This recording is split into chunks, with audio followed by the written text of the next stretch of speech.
Assalamu alaikum. Welcome back to my YouTube channel Momcom Pakistan. I hope you are all doing well and I am also fine, alhamdulillah. आज का जो हमारा topic है उस पे हम ये डिस्कस करेंगे कि हीटर बच्चों के लिए कौन सा सेफ है और आपको कौन सा इस्तेमाल करना चाहिए। हीटर के क्या नुकसानात हैं और कौन सी इंपॉर्टेंट टिप्स हैं जिनका आपको ख्याल रखना है। और अगर आपका इस वीडियो के मुताल्लिक कोई सवाल हो तो आप कमेंट बॉक्स में पूछ सकते हैं। वीडियो को फुल वॉच कीजिएगा। वीडियो पसंद आए तो इसको लाइक करें, शेयर करें और चैनल को सब्सक्राइब करना मत भूलिएगा।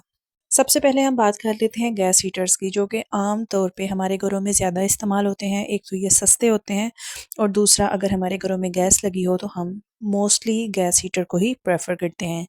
तो ये छोटे बच्चों के लिए, ख़ास तौर पे वो बच्चे जो 1 साल से छोटे हैं, उनके लिए बहुत नुकसानदेह है, क्योंकि वो ना तो बता सकते हैं कि वो ओवरहीट हो रहे हैं इसकी वजह से और ना ही बता सकते हैं कि उनका दम घुट रहा है या उन्हें घुटन महसूस हो रही है, क्योंकि इसमें कार्बन मोनोऑक्साइड पाई जाती है जो कि बच्चों को सांस लेने में दुश्वारी का बायस बनती है।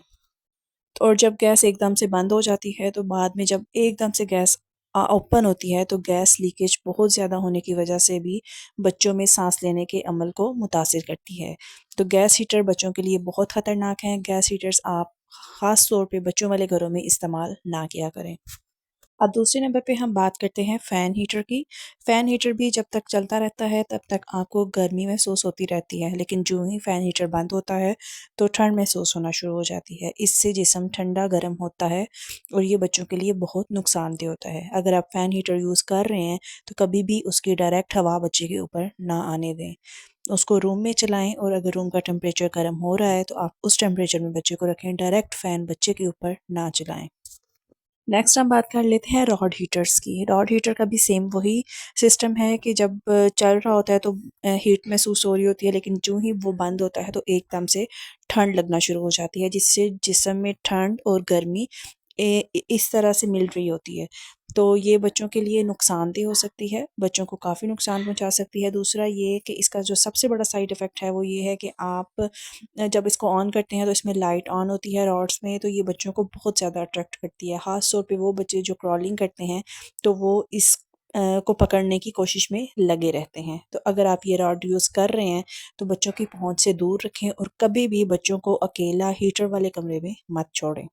नेक्स्ट हम बात कर लेते हैं एसी इन्वर्टर की, जो आमतौर पर सर्दियों में हीटिंग का काम करता है और गर्मियों में हम इसे एसी के तौर पे इस्तेमाल कर सकते हैं। तो जब हम सर्दियों में इसको यूज़ करते हैं तो ये इस तरीके से सेव है कि एक तो बच्चों की पहुंच से दूर होता है और दूसरा ये कि इस चीज़ का आपने ख़ास तौर पे ध्यान रखना है कि इसकी सफाई का ख्याल रखें, इसकी जालियों की सफाई करते रहें, क्योंकि अगर इसमें जर्म्स होंगे तो जब आप इसको ऑन करेंगे तो डेफ़िनेटली वो सांस के रास्ते बच्चों के अंदर जा सकते हैं। अब ये तमाम हीटर्स जब भी आप यूज़ करें, ये बच्चों के अंदर जिल्द को खुश्क कर देते हैं, उनकी आँखें खुश्क होना शुरू हो जाती हैं, बच्चों की नाक बंद होना शुरू हो जाती है और बच्चे खुजलाना शुरू कर देते हैं। अक्सर को रैशेज़ हो सकते हैं, हीट बर्न हो सकता है, हीट इंजरीज़ हो सकती हैं। तो जब भी आप हीटर इस्तेमाल करते हैं या ऑन होता है हीटर, तो कमरे की जो नमी होती है वो ख़त्म होना शुरू हो जाती है और दम घुटना शुरू हो जाता है। इसलिए जब भी आप जौन-सा भी हीटर यूज़ कर रहे हैं, कमरे में अच्छा ह्यूमिडिफ़ायर इस्तेमाल करें। ह्यूमिडिफ़ायर से कमरे में नमी होगी, बच्चों की स्किन ड्राई नहीं होगी, बच्चों की नाक बंद नहीं होती उससे और बच्चों की आँखें ख़राब नहीं होंगी। और अगर आपके पास ह्यूमिडिफ़ायर नहीं है तो आप सिंपल किसी बर्तन में पानी लेके आप कमरे में रख सकते हैं, उससे हवा में नमी रहती है और बच्चों के स्किन के और सांस के मसले नहीं बनते।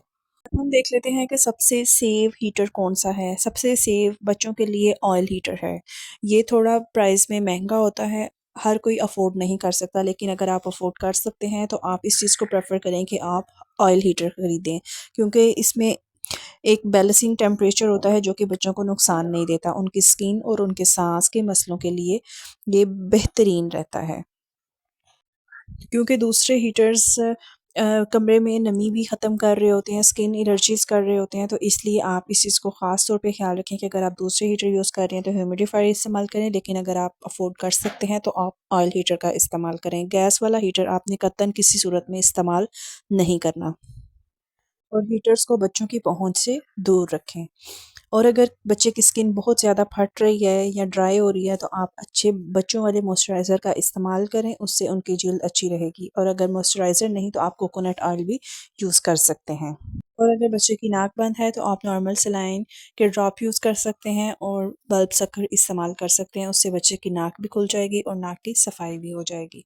और अगर बच्चे की नाक बंद है तो आप सिंपल वैसलीन भी इस्तेमाल कर सकते हैं। नाक के बाहर-बाहर आप यूज़ कर सकते हैं। नाक के नॉस्ट्रिल्स यानी कि सुराखों के अंदर आपने नहीं लगाना, सुराखों से बाहर-बाहर लगाना है। और वैसलीन वो यूज़ करनी है जिसमें मेंथोल मौजूद ना हो। आप उसके इंग्रीडिएंट्स देख के चेक कर सकते हैं।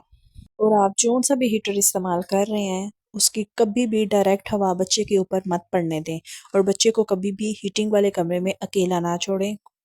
उसके पास ऑल टाइम कोई ना कोई मौजूद रहना चाहिए, ख़ास तौर पे जब बच्चा सो रहा होता है।